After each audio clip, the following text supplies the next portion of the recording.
Hey guys, Eric Chappelle here again. Yeah, I know it's been a while since I've actually done like a actual top 10 list, and I know last time I said I promised I was going to do a worst of 2024 list. I know I kind of backtracked on that, but this time for real, I actually have both lists written up, and I'm actually going to try and actually get them filmed out in here, and I'm just going to do more of a free balling style list. Just kind of going through some bullet points just off the top of my head, and just kind of giving you a feel of like, just some brief points as to like why these films kind of like made it for me on this list, and what actually like made them deserving of this sort of placement. And this is going to apply for both the best and worst of the list. But yeah, with that said, let's get right into the list. All right, starting off at number 10, we've got Marty Supreme. Yeah, I had my doubts about this movie. Yeah, I was pretty much proven wrong. This movie's actually really good. But let me explain like why I was a little bit, hesitant on this movie at first. Number one, Timothée Chalamet. Look, if you know me, you know I'm kind of back and forth on the guy. Like, I don't think he's a bad actor. It's just that a lot of the times, like, he chooses some films that either are just like kind of questionable, or other times I just look at him and I just think, I really just think you're kind of smug. But oftentimes there'll be a role where it's like I actually do really enjoy him in this performance, and this is one of those exceptions. And I think a second thing as to why I was hesitant on this movie was because it was being directed by Josh Safdie. Josh Safdie. I hope I'm pronouncing that right. And this was just recently after he and his brother Benny had split off to go on and do solo directing works. One of them I'll get to talking about later on. But yeah, with Marty Supreme, this is more of the kind of Safdie material that I was looking for this time around. I wouldn't say it's better than Uncut Gems. Like, I would still say like Uncut Gems is my favorite Safdie brothers film, or Safdie film in general. And I think that's mostly because of the way Adam Sandler just manages to like master this kind of character that these guys are able to write about, because like it's not essentially about like, the sport or like the business that they're in. It's more about necessarily how much they can keep this hustle going, because like that's always like how they're going for it. It's like these movies that the Safdies do are always feeling like you're trying to get to the next big thing going. It's like it's nonstop, and it's like kind of leaves you breathless by the end of it. And I think that was one of the things that attributed to the anxiety that Uncut Gems was able to extribute out, or extribute out. That sounded a little bit weird, but the anxiety that you feel like come projected off to you. That, I think that's what I'm trying to say. And that's not to say that Marty Supreme doesn't have that. I would just say like one of the elements that I'm trying to think of is that as to why I think Uncut Gems does it better is that you're already aware of the kind of world that pawn shop or diamond dealing or any kind of jewelry dealing is. It's like it's always a very shady underground thing, especially in New York City. Whereas with ping pong, it's like obviously you do get to see some of that tension, how it escalates further up. But it's like I feel like in the marketing and the movie itself, it did. There was something of an element of where it's like it had a little bit of a tougher time trying to emphasize that. Like, not saying that it doesn't do that. I'm not saying that at all. I'm just saying Uncut Gems does a better job of like really emphasizing that really quickly on, even if you're somebody who's like has no experience with the business whatsoever, I should say. And Timothée Chalamet, like, I gotta say, he does a good job in this. Like, I had some issues with it because like so I still maintain I don't like Call Me By Your Name. I don't think it's a good movie. I mean, I don't like it because it's mostly in the fact that I just think it's just a boring romance film. And Timothée Chalamet just comes off as like one of those like college students I met at the time who were just like very poetic and artsy and kind of like up their own ass. And it's like, he does still kind of have that in some of his films, but there are a few times where it's like he actually does prove me wrong and remind me, oh yeah, this guy can actually act. He can actually give a good performance. And Marty Supreme is definitely one of those performances. I would definitely say Dune and maybe Don't Look Up. I would say those are probably like my three favorite performances from him. As for this, like, yeah, definitely up there. Like, do I think he's my pick for best actor this year? Probably not. I probably think like there are four other people I can think of. But regardless, he was good. Not my favorite, but Marty Supreme, still a damn good movie and worthy of its praise. Number 9, Caught Stealing. Bit of a more grounded film to come from Darren Aronofsky, which is kind of surprising, considering his last few films have been a little bit... I don't know how to actually put it, but let's just say it's like, it pushes the envelope of uncomfortableness. But this one, it's definitely a lot more tamer to get into. That being said, there are a couple moments where it does get a little bit nail-bitingly, I don't know the right word to say, but you know what I mean. It basically kind of like really feels you like unsettled in that way. But regardless, this was really exciting. Like, I was not expecting this movie to actually be as fun as it was. And it kind of reminded me that it's like, yeah, Darren Aronofsky, it's like, he's a good director, and it's like, because he doesn't do action movies that much, as far as as much as I've seen. When I got into this, I thought to myself, this movie has something that I think a lot of other action films are missing nowadays. And for me, it's the sense of vulnerability. And I think that's a good way to put it, because this is, because the character that Austin Butler is playing in this story is a very vulnerable person. Like, he's just gotten out of surgery. Like, he's literally got stitches that are literally coming apart at the seams as he's like going through this day of like trying to protect like you know, his neighbor's cat, and finding out that he's like got these connections with the mafia and so forth, like all these different like dangerous people, Russians, the Jewish mafia, even with it's just, it's so chaotic and insane. And it's like, I love how this is a film that is also unapologetic in how much it escalates. Like, there's at one point where like a few characters, like, you probably wouldn't expect to probably die. I'm not going to say who specifically. You probably can guess, like, when you watch the movie. But when they actually do end up dying, it was like, oh, holy shit. It's like, yeah, like I wasn't expecting, like, you know, them to kill them off. Because like, normally in these kind of action movies, like, especially the last 10 years, it's like they would probably keep these characters alive for, you know, sequel potential. But nope, this time around, it's like, you're out. So it was kind of refreshing and nice to have an action film with major stakes involved. And that was very nice to see. And Austin Butler, like, dude's a fucking movie star. But yeah, it's like, I really do enjoy like watching this guy on screen, like whether he's playing like, you know, biopics or like sci-fi masterpieces like Dune 2. He's one of those people who's just so committed, and I think that's something that we're kind of missing from a lot of action stars. Like, not saying that they don't commit, but it's like, you know, some people like, you know, Dwayne Johnson or maybe even Vin Diesel or Jason Statham, it's like they often do a lot of films where it's like often like the damage that they received is like to a minimum compared to like what, you know, a Butler's character is going through, which I mean, granted, it's like some people can find some entertainment out of that, and it's like I admit I do find some of that enjoyment in their films too. It's just a matter of finding the right story to like match along with it. But I digress. Yeah, and also I want to mention Matt Smith as a very, very cartoonish, like, kind of Brit, but it's like, I just want to say, like, the last scenes that the guy has in this movie, I gotta admit, are very comedically dark. I got a kick out of that. Like, I was visibly, I just could not stop chuckling after that. But yeah, if you get a chance to check out like a pretty underrated and actually really intense action film, highly recommend Caught Stealing, so give it a watch. Number 8, Superman.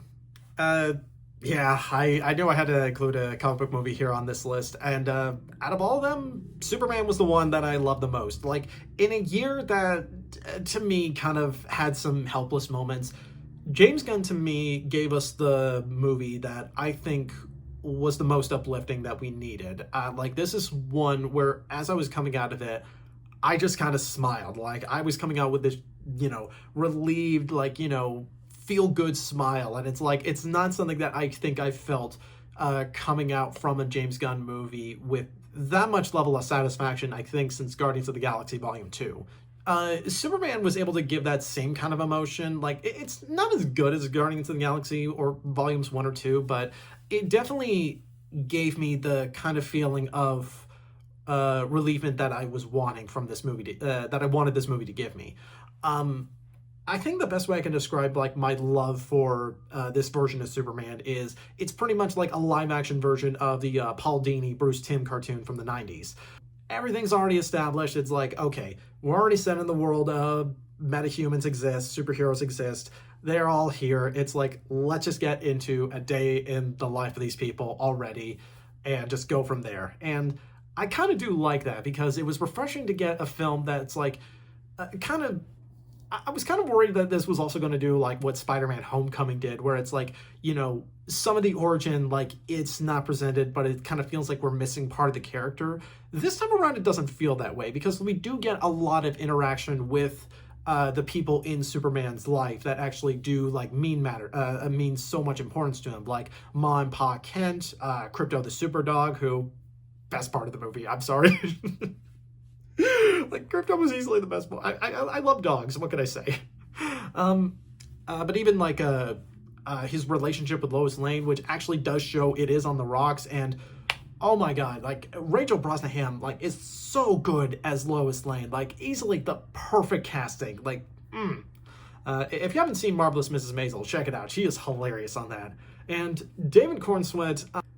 He is a really good Superman. Like, I really did like his version of Superman and how he was a little bit more vulnerable and a lot more, like, you know, hypersensitive to, like, how people react to him. And it's like, you know, I'm kind of a hypersensitive person myself. So it's like, it's kind of nice to, like, have a version of Superman that actually relates to that kind of aspect of humanity. That being said, it's like I also wanted to bring up a comparison with this and Zack Snyder's Superman, Man of Steel, which, just for the record, I'm a fan of Man of Steel. Like, hell, I'll even go a step further. I even bought Zack Snyder's Justice League.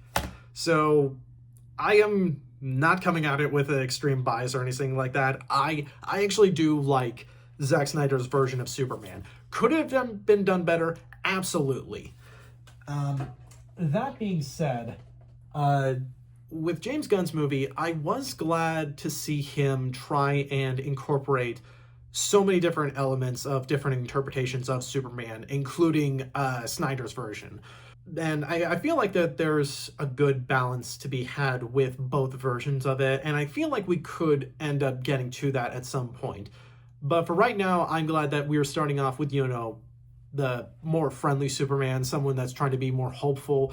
But I also want to talk about one aspect that I don't think enough people are giving credit for, is that this is a version of Superman that is basically admitting he can't do everything.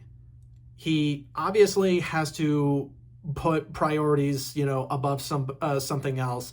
You know, he has to, you know, stop this major rift that could kill millions upon millions. And yet when you have this moment of like this one country that's being oppressed, like one demanding help, like just pleading for some kind of help, and then at a moment's notice you get like something that, you know, may not be exactly what you wanted, but it's still giving you the reassurance that you need. It's like, I do like seeing that element, and I'm glad that they're doing it in a way that actually does feel a little bit more hopeful than how it was handled. Also, before I sign off, I just want to say, Nicholas Hoult as Lex Luthor, this is the bratty Lex Luthor that we should have gotten from Jesse Eisenberg. Thank you, Nicholas, for showing us how to truly do it. Number 7, Begonia. Fair warning, if you haven't seen this movie, kind of watch it till the end, and also bear in mind, it's a satire and a comedy, a black comedy at best. If anything is a little bit triggering about this movie and you don't like it, I completely understand, but just try to at least watch it all the way through if you can. Because, wow, is this one, was this a Yorgos Lanthimos movie? So to kind of clarify, it's like, for those who don't know what the movie's about, it's about this pharmaceutical CEO, Michelle Fuller, who is abducted by these conspiracy theorists and interrogated because they believe that she's actually an alien from outer space. And I know from that premise that is a little bit weird and also a little bit, I can understand some people like applying it to real life about how like, some CEOs or politicians were like attempted to kidnap or attempted to be assassinated and find this a little bit disturbing. But if you're trying to just look at this as just watching a couple of bumbling idiots screw up a kidnapping, you might actually get an enjoyment out of this movie. That being said, there are some moments that did kind of irk me, but bear in mind, they do fail in the end.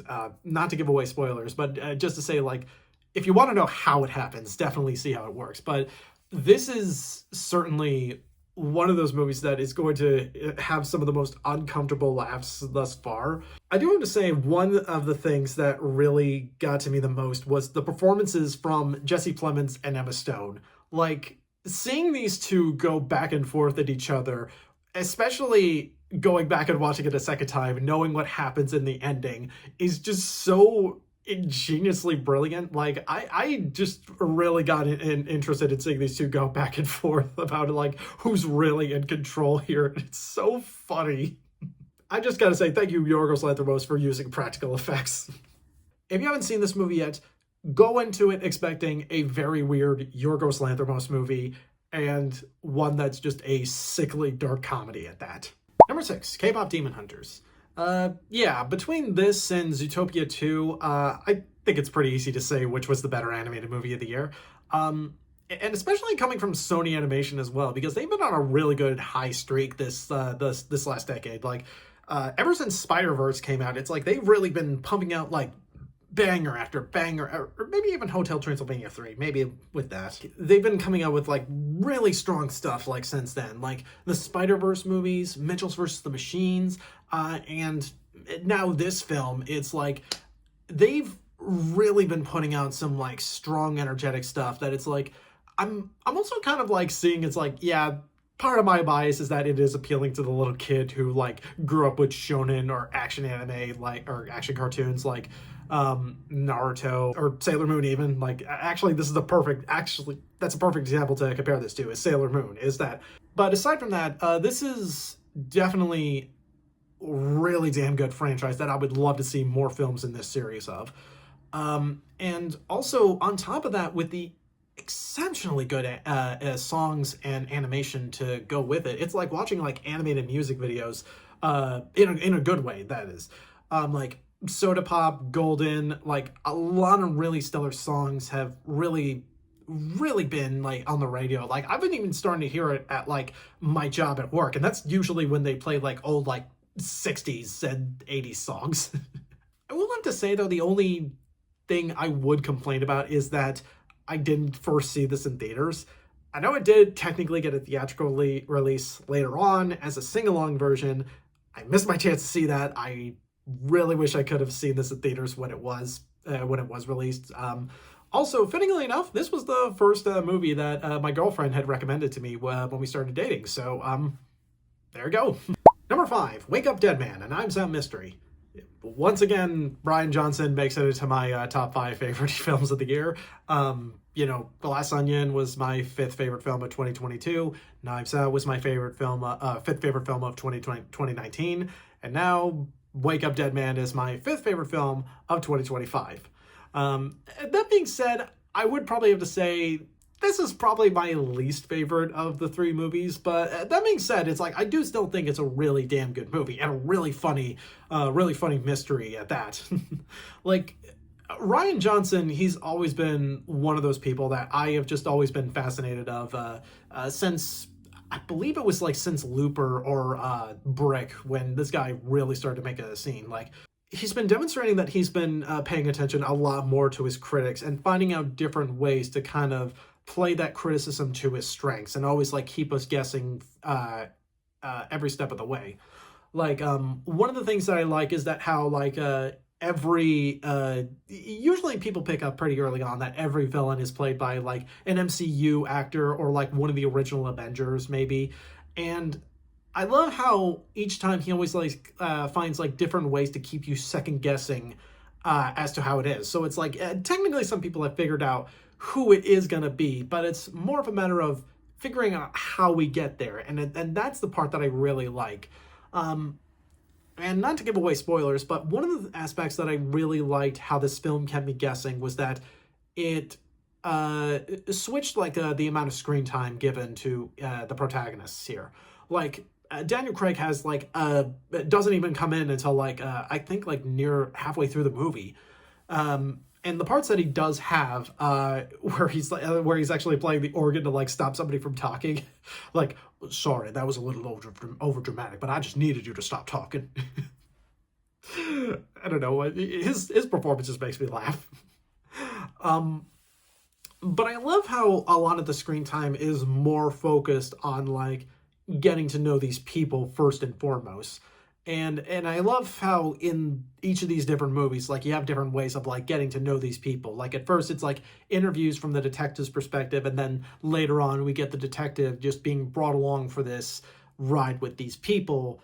And then in this one, it's like everyone's already established. Like you really get a sense that Josh O'Connor is like the real star of this movie, and you can make that argument even. And I just gotta say, he also does a really amazing job here playing that neurotic priest who's, you know, obviously trying to do the right thing, but obviously just like even like hiding like some of the shames like of other people as well, which I thought was a really good aspect, like going back and watching. But with that said, is it my favorite Knives Out movie? No, I think one of the reasons why is because I think the way it gets to the ending, I feel like some of the buildup didn't feel like as strong of a payoff as it should have been. Like, not saying it doesn't, but it's I just feel like the other two, the way the other two films kind of ended, like were a little bit more climactic, I should say. Yeah, I mean, I do appreciate them trying something a little different, but I'm just saying, personally for me, that's just my opinion. Number 4, Frankenstein. Yeah, whatever money Netflix is giving to Guillermo del Toro, he is utilizing every single damn cent of it. And yeah, I even though James Rolfe has already made a video talking about how like there are some more accurate adaptations of Frankenstein, that being said, this is still one of the most impressive adaptations I have ever seen. The set designs, the costumes, just the scope of this film, like the absolute like cinematography is just breathtakingly good. Like whether it's the shots of the tower or the shots of the monster out on the frozen ocean, it's like it's so beautifully well done. Like me and my girlfriend were actually lucky enough to see this in theaters in an art house theater just outside of town. But yeah, this was done with such great and complex detail. Like even though this does change up some elements of the book, it's like probably for better or for worse, depending on your take. This is still a movie that you can tell Guillermo del Toro has been probably foaming at the mouth to like make for like decades on decades, and to see him finally adapt this version is just so immaculate and impressive. And the performances like from Oscar Isaac and Jacob Elordi, oh my god, Jacob Elordi, like, where did this guy come from? Like, this guy is an amazingly good actor. Like, from seeing him in Euphoria, which I had just only recently watched, like, just after getting COVID a couple of years ago. But regardless, like, he's good in that. Like, even though he plays, like, a monster in that. Saltburn, like, even though I wasn't big into that, it's like, he was good at that. Same with Priscilla, where he plays Elvis Presley. But with this movie, like, especially when it was originally supposed to be Andrew Garfield, like, oh my god, like, he blew me out of the water. Like, this is one of the best creature performances I have ever seen. And the fact that he's even, like, also in awards talk as well, I'm like, that's the horror fan in me just saying, it's like, yes, representation. But Oscar Isaac, not to discredit him as well, he is also fantastic in this. Like, I love one of the little traits some people have pointed out where it's like he's still got mommy issues because like he's only ever drinking milk as to signify it's like he's never gotten over mother's milk. But also to see the scenes of like the monster's perspective throughout the second half of the film, and just seeing that story of how he just builds up this sense of revenge over the years. Like, for me, one of my favorite moments is when he is near the end and he just has the stick of dynamite, tells Victor to light it, and then just says in the most monstrous way possible, "Run." Like, whoa, chills. That, oh my god, like there have been a lot of good performances this year, but it's like I really hope Jacob Elordi wins Best Supporting Actor this year, because that is the one, or actually that's one of the three horror performances that I think it absolutely deserves to win for the Oscar this year. I do have to say though, with Guillermo del Toro, with his casting as well, it's like I did also like the little trait of like having Mia Goth play both Elizabeth and the mother of Victor's mother. If having her like, you know, resemble his mother, like even though it's technically not his, you know, even though she's technically not his bride to be, it's like he's still showing this kind of respect, you know, as a way to show respect to his mother. That being said, it's still a little bit weird that Guillermo del Toro filmed it like it was a romantic thing. But that being said, Frankenstein, solid movie. Definitely check it out on Netflix. Number 3, One Battle After Another. All right, so I had some reservations about this movie because of Paul Thomas Anderson. Not because of anything political. I just did not like Licorice Pizza. I did not like that movie. I thought it was bad. I thought it was uncomfortable. This was the exact opposite. I had a fucking blast with this movie. Mostly because I was looking at this as a movie of what happens when the extremism finally catches up to you, and like it's basically about karma catching up to you. That's what I basically look at it as. Just seeing this movie about like just these like different sides of like political extremes like going back at each other one after the other, and it just escalating further and further as it goes into like the next generation as well, is something that I knew was going to be a very talked about movie. I just didn't know if it was going to be on the positive end or the negative end. And there are some people who are taking different ends on that. From my end, I'm looking at it as what happens when the extremism catches up to you and you're at the point of just being an absolute loser. DiCaprio character said in a way where he's just like, that scene of him where he's still like on the phone trying to like remember the password, and just him saying it's like, I have been drugged out of my mind, I have ruined my brain, I cannot remember the password for the day of my life. Just that whole spiel. And we do see a lot of those with those types of movies, but it's like I also do like how like some people kind of interrupt him saying it's like, I don't have time for this bullshit. That sort of deal. And the performances even from Benicio del Toro, Sean Penn, Chase Infinity, who really minimal time that she has, she makes the most of it. Same with Regina Hall and Tiana Taylor. Absolutely wonderful performances. I do have to say, Sean Penn, like, when I saw Sean Penn's character, it's like, I thought, okay, this is pretty Sean Penn of him. But then somebody pointed out that he looks and sounds like Popeye the Sailor. And I'm sorry, I can't take him seriously after that. I just saw that, it's like, especially when he starts grumbling to himself. I'm just like, you need some spinach, buddy? So yeah, it's like that's why on social media, it's like that's why I'm more leaning towards Benicio del Toro getting an Oscar nomination than I am Sean Penn. I mean, that being said, my pick's still Jacob Elordi, but I digress. Yeah, One Battle After Another, definitely a very intense film.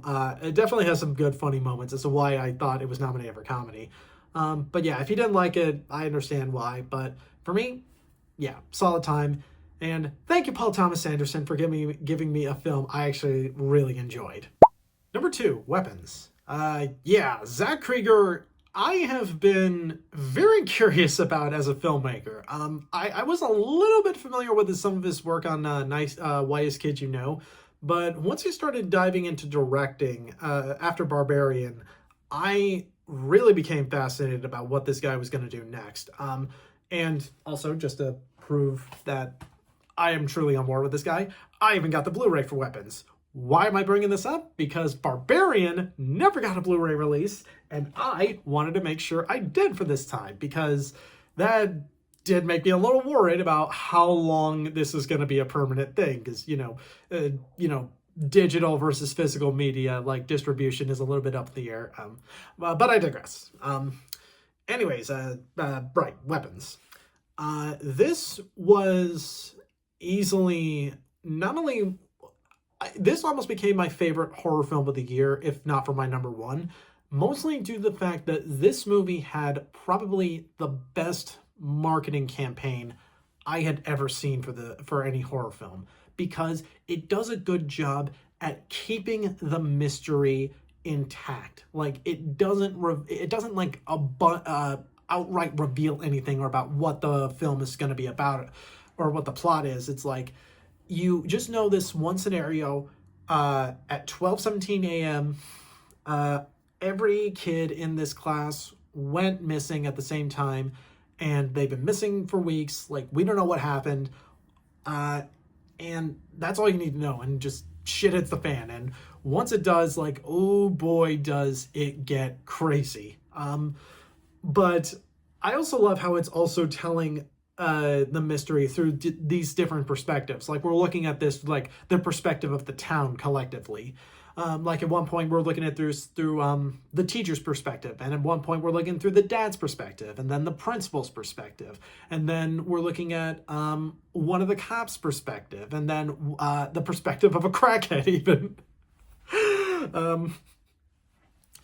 But yeah, what it does help illustrate is that this is something that's honestly just affecting the community as well. Like, it's not just like one individual that's being tortured. It's like everybody is suddenly feeling the wrath of like what's going on. And then once you see what the reveal is, at first I was a little bit like underwhelmed by it. But then once the film went on, like, as it's like, laying out the seeds, as you're like seeing how it fully came into tact. And when I was also watching it a second time with my girlfriend, it's like I was also noticing like certain details that were kind of hinting at this is where the direction was going. So I was able to enjoy it a little bit easier there. And then it gets to the ending, which to me kind of bumped it up a few stars for me. If you've seen the movie, you know what the ending is, but let's just say I don't think I have seen a horror film give me that big of a laugh in quite a while. Like, I don't think there's been another film since like probably Inside Out 2 that gave me a moment of laughter that was just so rewarding and just so hearty and just worth it. It was like, if you've seen the ending of Weapons, you know what I'm talking about. And let's just say, like, Amy Madigan definitely deserves an Oscar for her performances and Gladys. My God, like, it's so good. And Zach Krieger, I really look forward to whatever you're doing next, because if this is the kind of quality you're putting out, give us more, man. I want more. All right, finally, and my number one favorite film of 2025 is Sinners. Yeah, pretty easy choice for me. This movie, when I first saw it in theaters, this is a movie, this was the first movie that I'd seen this year that the first things out of my mouth were, I want to watch this again. Like, a lot of people said that this was basically just kind of like Ryan Coogler's version of From Dusk Till Dawn, where I feel like the best way I could better describe it is, imagine this is a grindhouse flick given an art house makeover, with much more effort put into it than I was expecting. Because Ryan Coogler, like, apparently from what I was told, that this was originally originally the foundation, the blueprints for like a Blade movie that he was pitching to Marvel Studios, and obviously they ended up turning it down. He sold it to Warner Brothers, and lo and behold, he ended up getting Sinners made. And it really does show that Ryan Coogler is somebody who is not only passionate about his culture, but also is passionate about like telling it in the style that he stands by. Like, this is a very stylistic movie, like very genre heavy as well. Like, even though it technically is a horror film, it's like it's hard for me to like necessarily pinpoint like as specific as to just any other specific genre other than that goes with horror, because like there's some great music elements, there's some great drama elements. It has some very funny moments as well, and it can also get a little vulgar as well. It's like that's got to be the major thing. It's like if you're somebody who can't handle vulgar humor or vulgar talk, you're probably not going to like this movie.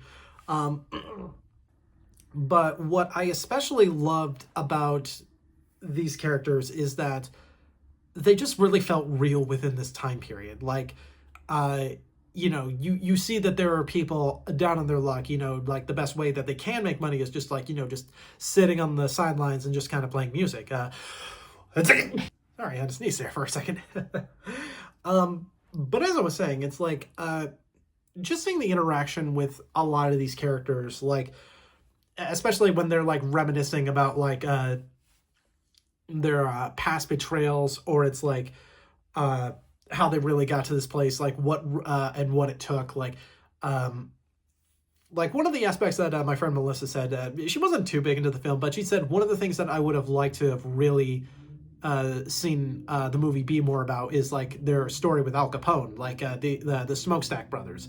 Like, where did they get? Like, how do they get this far? Especially with the Jim Crow time period laws, which I do understand, but it's like I also love how more of the film is just about like just them getting out of that situation and just trying to like live just like a normal day, to like just have like a day of relaxation, and just having that last day of freedom, that last moment of like feeling like there's no worries in the world. I really got into the vibe that of what these people were wanting.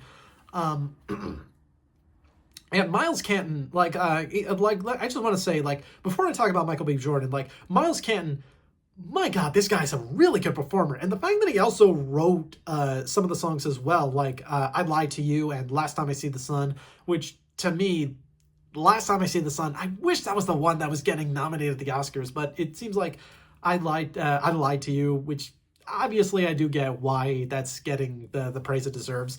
I get why that's winning, but damn, Last Time I See the Sun is so good. And then we get to Michael B. Jordan, who gives, like, to me, he's my pick for Best Actor this year. Like, not just because he's playing two actors this year. Trust me, because, like, okay, let me put this argument to rest. I'm not picking Michael B. Jordan for Best Leading Actor because he's playing two different actors. You want to know why? Because we had two other movies come out at the same time that had twin performances. Alto Nights and Mickey 17. I didn't see Alto Nights. I was not interested in seeing a Barry Levinson, Robert De Niro movie, but I heard it also wasn't that good. That being said, Mickey 17, I really did not like that movie. And in fact, you're going to be seeing it on my worst of the year list very soon. So for me, and here's the thing, like, Robert Pattinson was doing a good job, but the thing about it is the movie itself wasn't good. So here's the thing.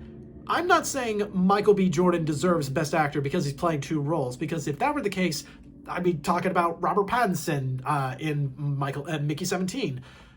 So it wasn't necessarily because he was playing two different characters. The reason why the Smokestack twins work so well in Sinners for me is because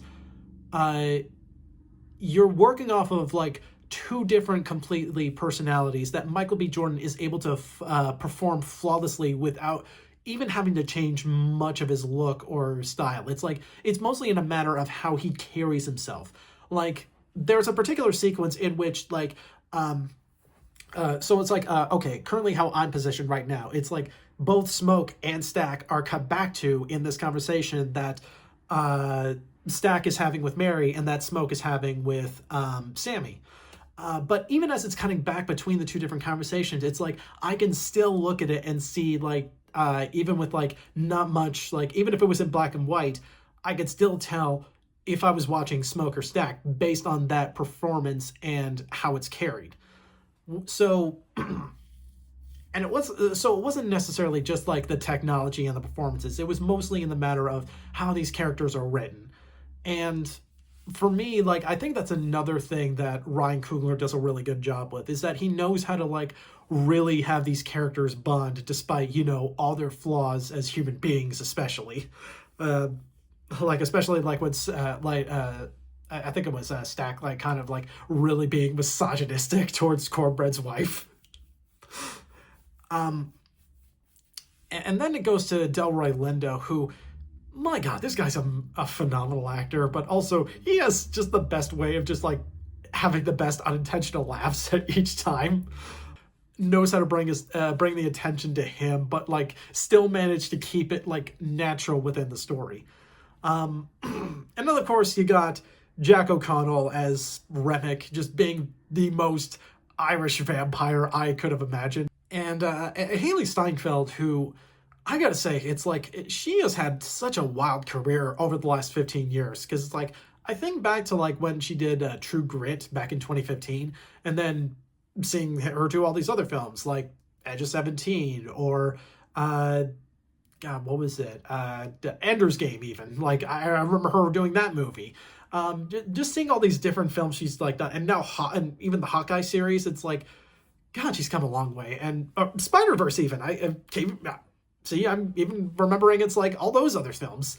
Like, to see her like come this way and come this far with like so much under her belt now, it's like she has really made a name for herself.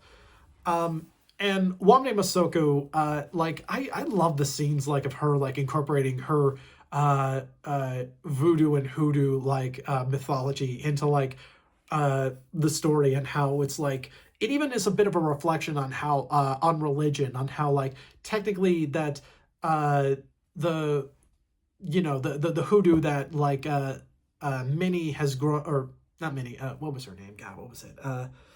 Annie, that was it. God, I'm an idiot. Yeah, it's like the hoodoo that Annie had basically been living with, and that she had bestowed on to Smoke before they had left Chicago. It's like you get the sense that it's like, no, that was more embraced, whereas with Remick, when he's talking about religion to Sammy, it was more forced upon him. So which obviously is a bit of a reflection that he then sees later on with his dad, seeing it's like this is more being forced on me as opposed to like allowing me to embrace it myself. So it's a real interesting like viewpoint of like, the difference between like how we embrace culture and how it's like forced upon us so much. And to all have it like wrapped up in this like massive chaotic like grindhouse like action grindhouse horror film is like so enticing to see. Now I do have to also admit, like, I'm probably expecting this to not be that much of a big winner at the Oscars the same way Get Out was. Like, if it does get at least like one major win or two, I think that I'll be happy with that. But I think this year is most likely going to be looking like one battle after another's. But putting that aside, Sinners is my favorite film of the year. And honestly, I'm going to go even further and say this is in my top 15 favorite films of all time. And that's it for my best films of 2025. Check in next time as we do my 10 worst films of 2025.